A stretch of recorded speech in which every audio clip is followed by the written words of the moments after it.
एक किसान की कहानी। एक किसान था जिसके दो बेटे थे। वह बहुत ही आलसी और निकम्मे थे।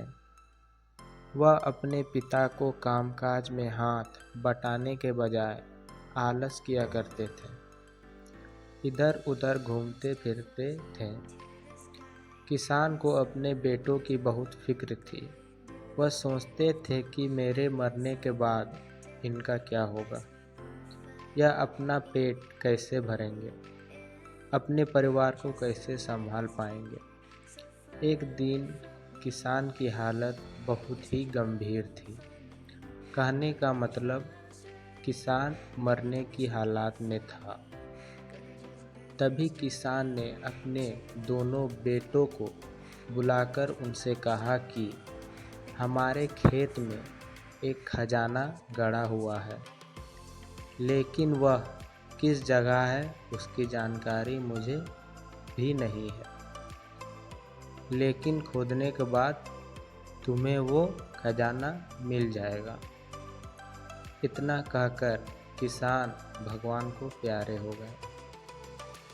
खजाने की खबर सुनकर दोनों बेटों के मन में लालच आ गया और वह दोनों खेत पर चले गए और खेत को खोदने लगे।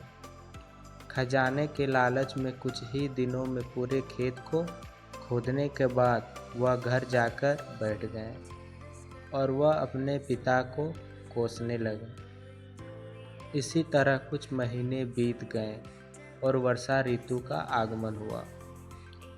किसान के बेटे के पास पेट भरने के लिए सिर्फ एक ही जरिया था, वो है खेती। तब बाकी किसानों की तरह किसान के बेटों ने भी खेत में बीज बोना शुरू कर दिए।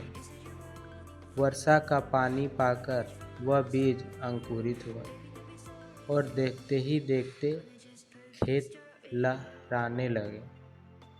ऐसा लग रहा था कि हवा के झोंके से लहरा रहा था। यह देखकर किसान के बेटे बहुत खुश हो गए।